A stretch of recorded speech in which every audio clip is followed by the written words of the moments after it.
auto is so far away from like the rest of the world somehow. And like, I think anybody listening in automotive can agree. And it's our job as marketers to like get it back to reality almost.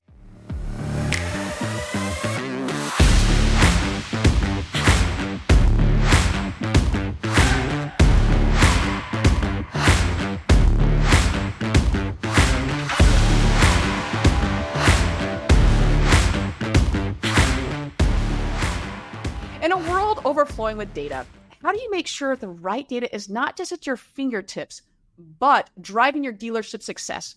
Welcome to Facts Not Feelings. I am your host, Brooke Furniss, and today we are diving deep in the power of first-party data to transform your business strategy.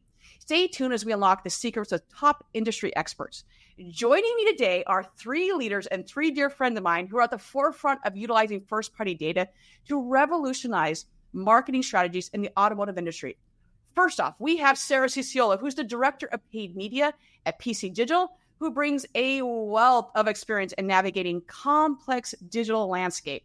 Next, we have April Simmons, who's the Marketing Director at Horn Automotive, whose innovative approaches to marketing have significantly impacted her dealership success. And finally, we have Hannah Lifson, who is the Growth Marketing Manager at Pure Cars, whose expertise in data-driven marketing solutions has transformed customer engagement. All of us will also be speaking at the upcoming Digital Dealer Conference in Las Vegas, Nevada, this October, where we will explore these themes even more deeply. Everyone, welcome into the show. Thanks for having us. You are so welcome. We're so welcome. I'm so excited. We've been off on hiatus here for a hot minute and super excited to get back into the studio, start doing some episodes. And what a better way to kick off than with these three beautiful ladies. I'm so excited to speak with you all today. All right, Sarah, let's jump into this bad boy. So in a world where the car buying journey is more robust than it's ever been, why is it so crucial for dealerships to assess how they're targeting their market effectively? Yeah, absolutely. So we see this with a lot of other industries and people probably don't even think about it. But when you're targeted on Amazon or when you're targeted on an e-commerce site, you are targeted with very personalized messaging and personalized advertising, right? We just aren't there yet in automotive, and we absolutely should be. I talk a lot about Generation Z advertising and millennial advertising and just generational marketing at large, and how that really needs to be played out more effectively in automotive. The way to play out generational marketing is through utilizing your first-party data and utilizing it effectively to create personalized messaging. If we do not keep up with other industries, we will fall so far behind. We will lose the bids in Google. We will lose the bids in Meta and TikTok and Pinterest and Microsoft, wherever else you're advertising, because other bigger e-commerce based companies are delivering these personalized messages that people want to engage with more. So it's really up to us to utilize our first party data. And that's a lot about what we're going to be talking about at Digital Dealer this October in Las Vegas, which I'm so excited to speak alongside everybody. But that's going to be a big takeaway, is generational marketing and how to effectively do that utilizing your first party data. Yes, it's, as we were going over this topic, I was like, man, there's just so much that can be, so many directions this can go. And so I'm super stoked to obviously speak with all of you, but also just about the topic in general. So April, I'm going to come over to you now, is that transitioning from personalized engagement is obviously a really big move. How can dealerships, and you're at the forefront at a dealership group right now, how can you build trust and meet the modern shopper expectation through personalization? So first of all, thanks for having us, and so excited to be with my favorite people. Sarah said one key word that I think is super important to realize, which is effective, right? Part of the big problem in automotive is that we have this tendency of just doing things the way that we always did them, and we're okay with the results. And so it's just easier to just status quo, keep doing it this way. It's completely fine. And quite frankly, it is, unless you're like me and you want to make more money and you want to save more money. Those two things should kind of go hand in hand. And effective communication with our customers, which is the right message at the right time, but also not having overlap. When's the last time you actually took a look at what your customers are receiving messaging-wise? And what you'll find is that we are actually sending the consumer conflicting information. So not even is it not right message, right time, but it's an overlap of, hey, we need to see you for your appointment on the same day that we're saying, hey, thanks for coming in for your appointment. So these are the kind of things that are happening all day, every day. So it's actually worse than just, like Sarah said, being effective, but it's also making sure we're not being effective, if that's a word. I'm going to make it up. Disineffective, non-effective, lack thereof of effectiveness. And then I think there's also this idea that I've been really kind of digging into more, which is the sales to service handoff and ensuring that we actually don't need to necessarily always market to them as a separate person when it is one person, one household, and finding better ways to create that full circle approach that gives us a much better ROI. And we have, potentially way less vendors, right? Not more, but less. Make it easier all the way around. Yeah, and just going off of what April said too, what's really important, and April kind of nailed this, is that, and I'm sure, April, you even see this, but when clients come on with PCG, for example, say just for social media advertising, they're like, oh, X person does social media. And I say, okay, great. They transition out of there. We're now utilizing their social media. We're looking at their analytics. I go, who else is running your social media, guys? They're like, no, nobody, just PCG. I go, no. And they start diving in and unfolding the onion, and they realize, oh, this person's running vehicle listing advertising, and this person's running fixed stops. And I forgot I signed on with them, but they also included social media. So also getting organized, because it's one thing for your marketing director to streamline the messages and make things personalized, but it's another thing to not even realize that you have marketing running in the background that you're paying for that you completely forgot about. So that's something important too. And Sarah, to your point there, you and I had a mutual client back in the day that they couldn't even figure out, that's a whole other rabbit hole we'd go down, but the Facebook business manager could not figure out who owned it. And we went through it. It showed the dealer's name, Come to find out it was some BDC manager that had no idea that she had claimed the page. I don't know how she claimed it, but she claimed it. And that made it so like we couldn't run ads, we couldn't do anything. And so really diving in to say, okay, not only do I have 17 messages or 17 conflicting content going out, but also do we even own the stuff that we're doing? Because heaven forbid, if I got hit by a bus, which I'm not planning to, but if I did and I had ownership of that, what happens then? Like no one else can run ads now, and you've got to start all the way over. So I had very, very good point now. And Hannah, I am coming next to you on this one. How should dealerships adjust their communication strategies throughout the different stages of the customer journey? Yeah, absolutely. So dealerships should be tailoring their communication strategies to align with the specific needs and behaviors of customers at each stage of the journey. So first and foremost, in the awareness phase, it's crucial to provide valuable educational content that introduces your customers to your dealership and the vehicles that you're offering. And then as the customers move through the consideration phase, the communication should become more personalized, highlighting features, benefits, and special offers that match their interests. And then during the decision phase, dealerships should focus on building trust, reducing friction, and ensuring that the communication is clear, timely, and supportive. And finally, potentially most important, in the post-purchase phase, it's important to maintain that engagement, similar to what April was talking about, through the follow-up services like loyalty programs and targeted promotions to encourage that repeat business, and of course, referrals.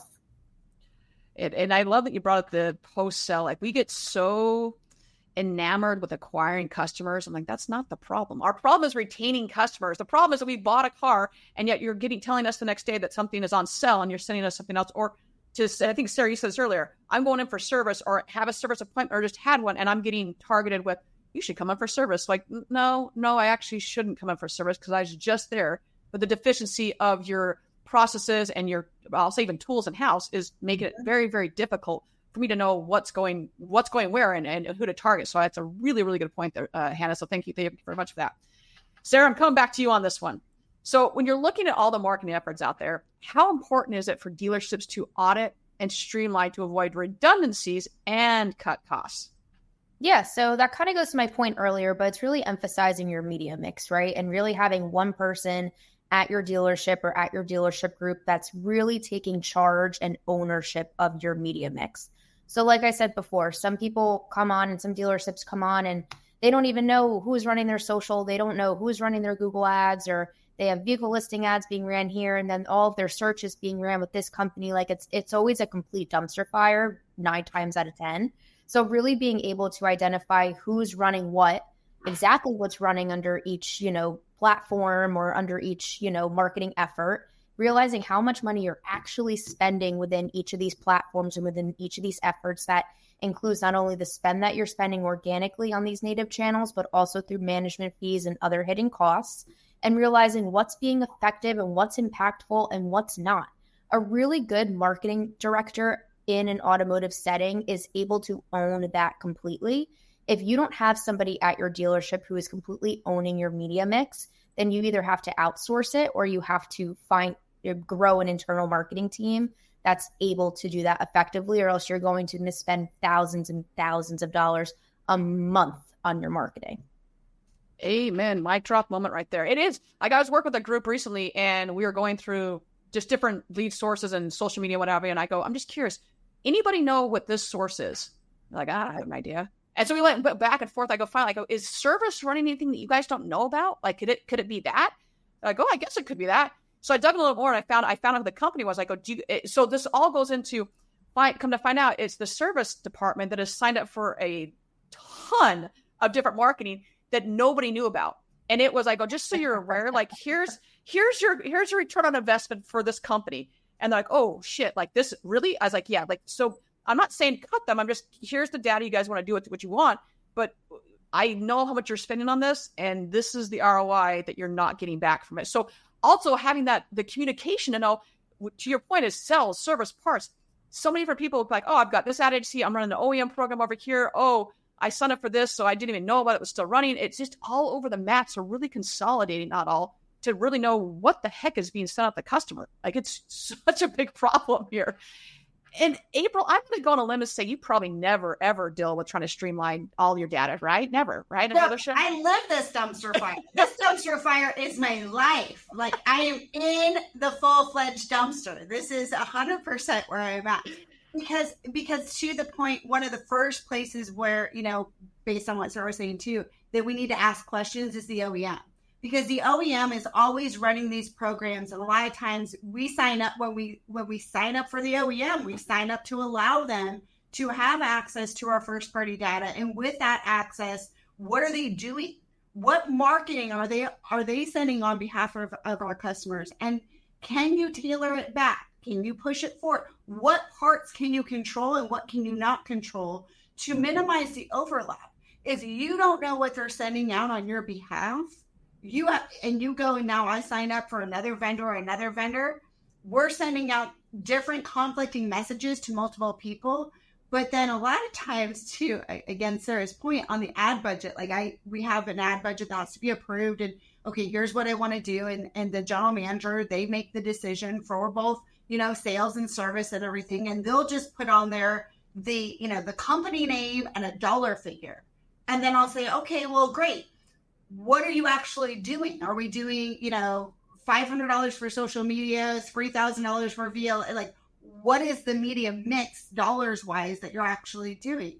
Oh, I don't know. I liked the guy. They said what I wanted to hear, these other things. So now, I have to go behind them and I have to call, the vendor and say, okay, can you send me the breakdown?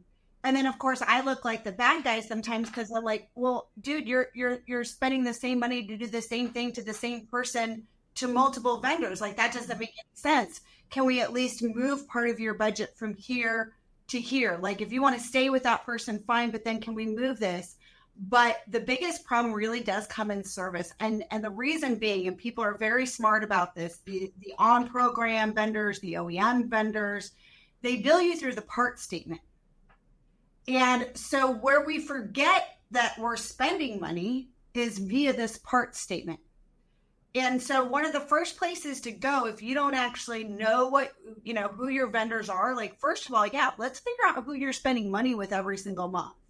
But don't just look at the one sending you a bill. You need to pull up your part statement and look at all the people you're spending money with so that money's funneling through there. And then call every single one of them and ask them specifically, what are they running? What are they doing? And how much does it cost? This is step one of getting control of the situation. Now, there are some days that I get out of the dumpster and I'm standing on top of it going, yes! And guess what happens the very next day? Somebody dumps another load into my garbage can. So this is a never-ending battle for sure within automotive, but it is step one if you actually want to do right message, right time, right ROI, is you got to know what you're even doing right now.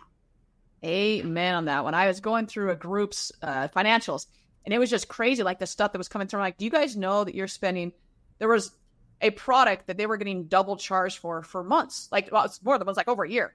I go, do you guys even look at this? Like, it's just crazy how much, and it was the same product, but there was a billing error and they were getting billed twice, which I go, so are double messages going out? They're like, oh, no. I go, cool. I need to be able to prove that. So I'm very much a data person. So I'm like, I need to see the data on this. But thankfully they weren't, but they were definitely getting charged twice for the same exact product. And then at the two stores, or then multiple stores, one was getting charged different than the other one. It's like, just go through this, because until you do not know what is going where, what you're paying for. And that, like, to your point, that's just the very first step that you will have to do all the time. Like, that's a never ending battle on that one, but really to go through that and look at it, because how else are you going to know versus, oh, I just got a bill from ABC agency. Well, that's great. Not including your parts, not including your Google spend, your Facebook spend, that should be hitting your credit card. So are you looking at that? And if you don't, then that's also another problem of really diving into those bills. So yeah, a very, very good point there, Miss April. All right, Hannah. So we've talked about these tailored messages here and how important they are. How does the first party data enable dealerships to craft these personalized messages effectively? Yeah. So, I mean, in the theme of data, like we were just talking about, first party data is such a powerful tool for dealerships because it provides you with direct insights into those customer behaviors and preferences and the way that they're even interacting with your brand. By leveraging this data, dealerships can just segment their audiences more precisely and create those highly personalized messages that resonate with the individual customers. This data can also allow you to understand what each customer is looking for, enabling you to deliver the right messages at the right time, whether that's a targeted email, a tailored ad, or even just like a personalized offer. With first-party data, dealerships can ensure their communication is relevant, timely, and effective, ultimately driving the higher engagement and conversion rates throughout that entire customer journey. That is so cute. When you start thinking about like those tailored messaging, we so often as an industry love to throw around that we are Amazon-like experience. No, we're not. Like, I'm sorry, no, you're not. Whoever says that is like, oh, right. But everyone's going to strive for it. Oh, I got the, no. I'm going to start throwing on Brooke words about 2 seconds if you keep saying that. I'm like, really? That's funny. So you're sending me the same message 15 times. If I go in and buy something from Amazon, I've got like 3 deliveries downstairs I got to go get. And if I get those, Amazon's not going to come back and say, hey, you should buy this thing. They should say, I suggest these other suggestions based on your shopping behavior. Or, hey, will you review us? But they're not going to send the same freaking thing to me that I just bought. Like, they're not going to do that. The seamless process of Amazon, like, that's just not at where it's. Some stores have that. I don't want to make it across the board that not all stores do this, but there are some that do this. But overall, no, we suck at the Amazon experience, but we like to throw that around like there's no tomorrow. It's crazy. Or even like, I was talking to Kevin Fry about a year ago, and we were talking about Kroger. And I don't know if anyone's aware of this, but Kroger is phenomenal when it comes to this. They know that, hey, there's multiple people in this household. One's 87, one's 20, one's 40. Well, the coupons we give to them are going to be different. One's going to be through the mail. The other one's going to be through the app. I'm going to do this. Oh, I can see that Brooke's no longer buying this. So why would I continue to send her coupons or messages about stuff that she's not buying anymore? That makes no sense to me, but we love to throw around that we have this experience when our first party data is a hot freaking mess. So you just can't do it. So get a little soapbox on that one to say the least. And April, I know that you deal with this all the time. So how do those tailoring those strategies to evolve with the customer? Why is that so important, and how are you going to do it? Well, it's super duper important, but to piggyback exactly what you just said, obviously we all have that goal. We have the goal of the Amazon, we have the goal of the Kroger, but ultimately we are, how can I say this nicely? Like, we are blocked from really being able to do that because Amazon controls all the pieces, right? So it's easy for Amazon to ensure, and I shouldn't say easy, but it's much easier for Amazon to ensure that they have this data, and now we're going to work through every single piece, and they control all the levers. When you're a dealership, it is very difficult because we don't control all the levers. We have DMSs and CRMs and CDPs and OEMs and all these other things, and they don't all communicate together. So it is very difficult to always have this effective approach to ensure that happens. So if you've gone through the first step, you know what you have, you know what you're doing. Now it's time to understand, where do I go? How do I create my first party data into one space that can be basically my communication hub, right? Where is my hub of communication? Now, there are some great CDPs out there, and I use more than one. So there you have it. I use more than one.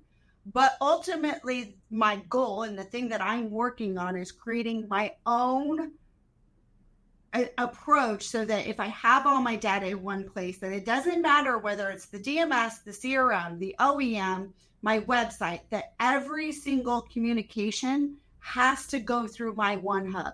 Until us as an industry gets to a place where our first party data can be in one location, we're still going to have problems and hiccups with ever being able to have a full, approach like Kroger or Amazon, because there's hiccups in the communication. So that's what I'm working on, and TBD, and I'll share more at Digital Dealer. If you buy a ticket and come see me, I will share more on exactly how I'm going about this. A little teaser for them. Teaser. I mean, I don't know where I'm going to be on October 9th at like 2:20 p.m., but I'm pretty sure you all need to be in the keynote hall. I'm just going to put it out there. I think that's where you all need to be. And I have to, so I put out a LinkedIn post, right? And I said 2:30 by accident. It is 2:20. I wasn't trying to make you late. So make sure you come at 2:20, not 2:30. It's okay, but my video full out said like October 6th. It's October 9th. But I was like, no, it's fine. It's in the copy somewhere. It's just once again, October 9th. In fact, we'll even throw up right here. Don't throw up, but here's a little QR code you're gonna see right below here. Digital dealers, scan this bad boy. It's gonna be in the show notes. Click that link. Go register for it. We are gonna be, like I said, October 9th, 2:20 Vegas time, which I believe is Pacific time zone. I think it is. Let's go with that. Yeah, and so they're at the keynote hall. So that's, once again, that's where all the cool kids are going to be. So you probably should be there. I'm just going to throw it out there. And April, it's funny. So before we started recording today, I was talking with a colleague about the whole CDP funness it is. And I just go, when it first started becoming a big buzzword in our industry, which it still is, but it really started like blowing up. I go, people don't understand is that it's 1 to 2 to, I've seen 3 CDPs per store.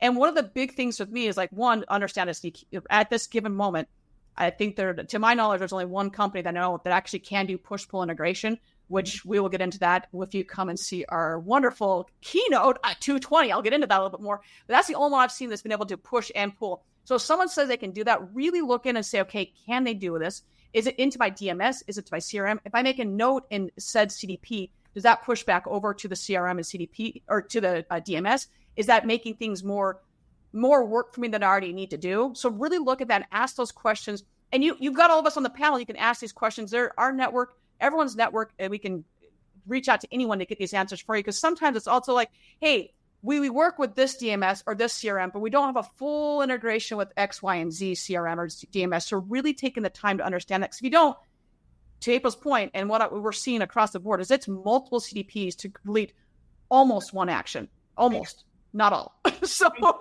cannot stress it enough on that one. Because absolutely. And then you lose the aspect of what makes first party data important, which is making it actionable. Like, it's great to have your data, but now we're all like, we did it. We signed up for a CDP. Look at us. And then you're like, great. What's it actually doing for me? Yep. Right? It's almost like we just signed up for another thing. You have to make it actionable to actually make it worth it and make it work for you. So yes.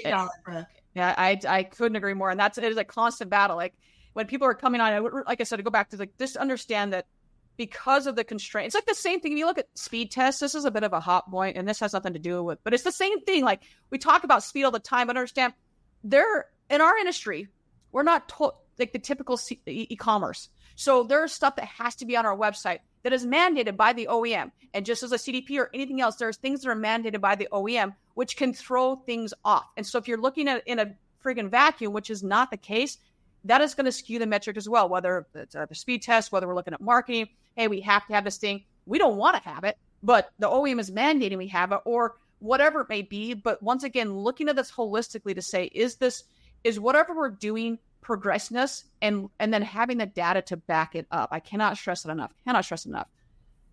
Sarah, I haven't heard from you in a while, so we're going to come over to you here. So we're talking about all this. We're talking about the ongoing adaptation and how key it is to have retention. But my question to you, how do we do that? How do we have that ongoing adaptation to make it so that we can retain our customers, which is really the key in all this?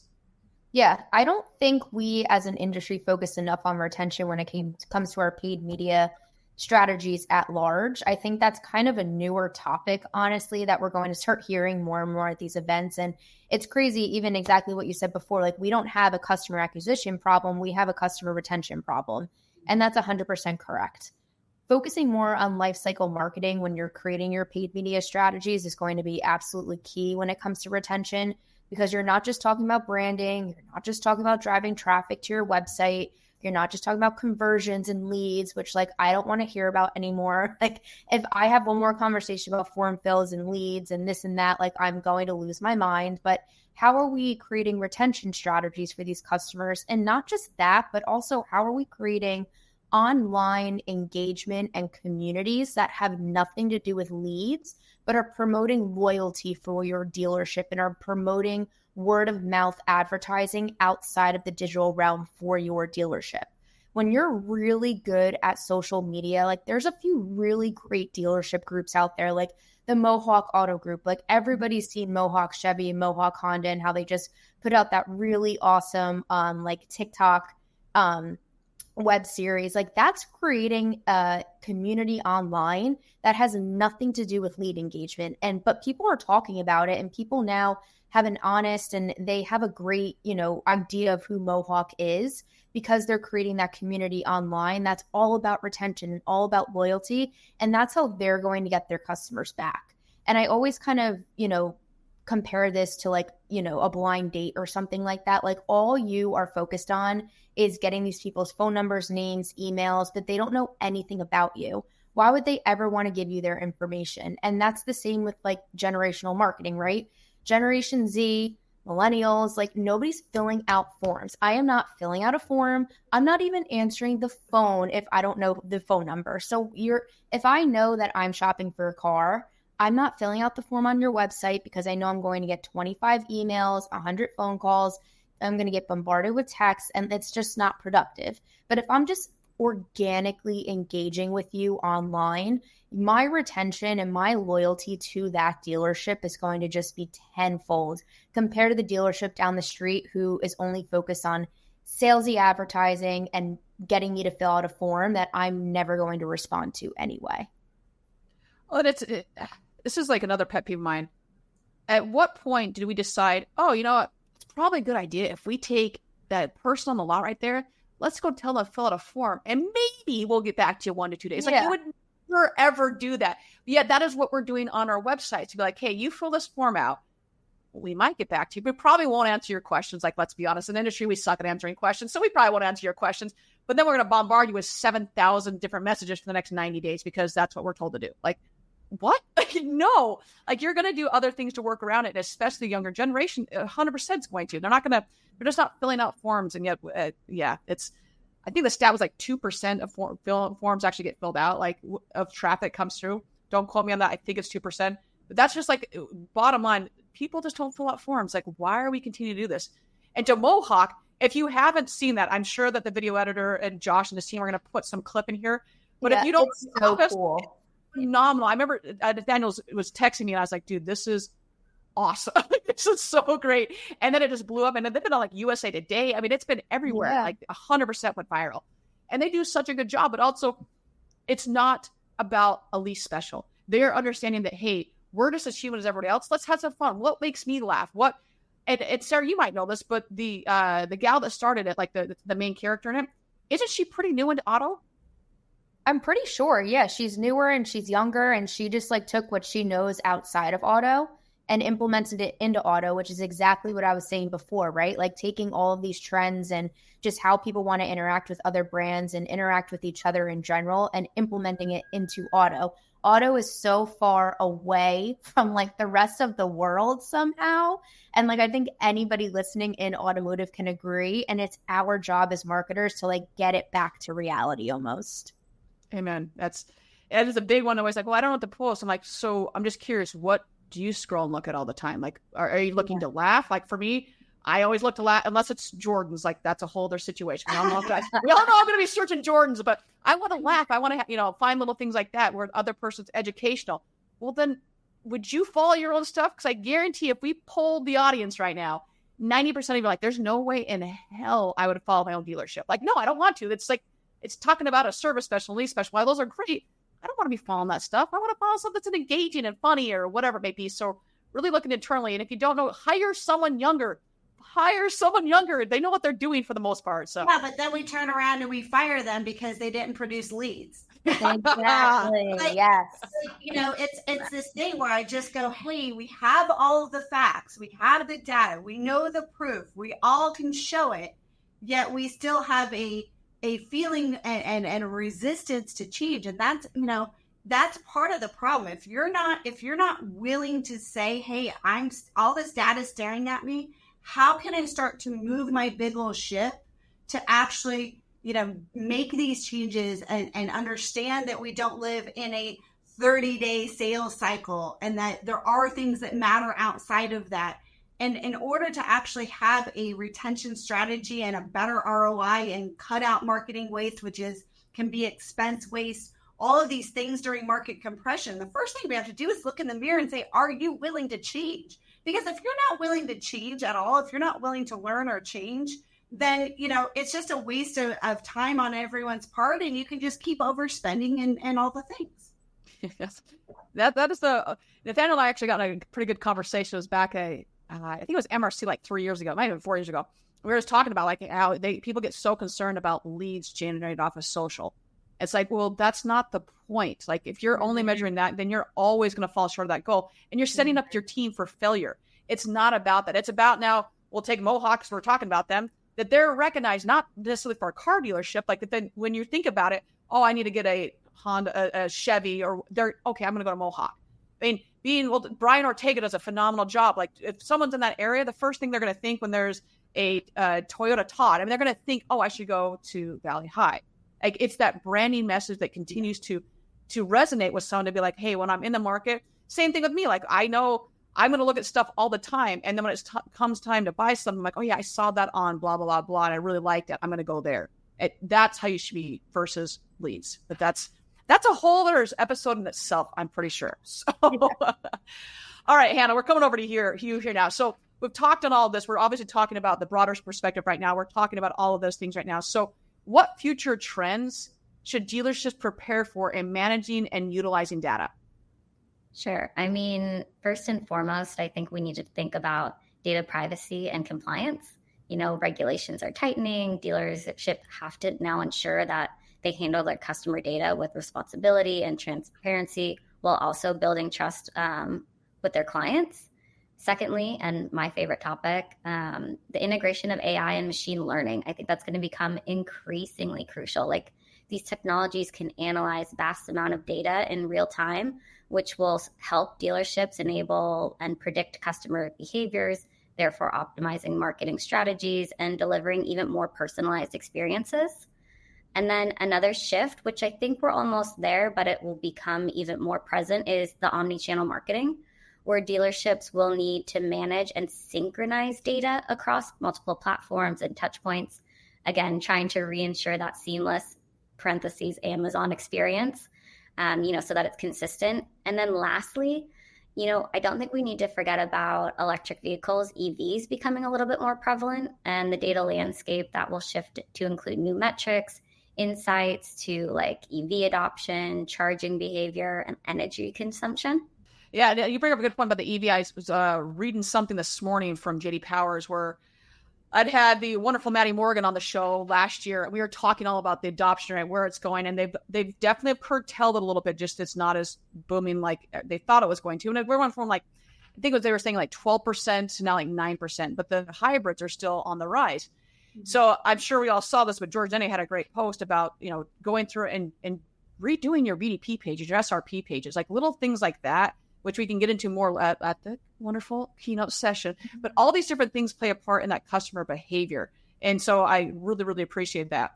So before we jump into the lightning round and do all that stuff, I just want to once again clarify, because I know that I screwed this up. Digital dealer, once again, we're going to be, the QR code's going to be right below me-ish, depending on when it flips. It might be below April. Who knows? It's going to be at the bottom of the screen. Scan that bad boy. The link's going to be in the show notes. We're going to be presenting at 2:20 Pacific Standard Time. Do the difference from there. Once you get in Nevada, you're going to be in the time zones. Your little phones are going to flip over, so don't worry about that.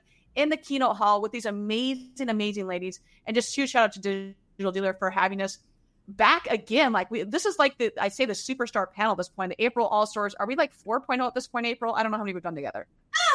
We've done a few, but it's my favorite people, my favorite place. We're going to make it happen. It'll be a lot of fun. And anytime we can get away, during October, you never know. Hannah and I are here in Chicago. We might have good weather. We might be having snow. So we're all about getting out to Vegas and seeing you all there. So with that, it's the time of the show where we are jumping in.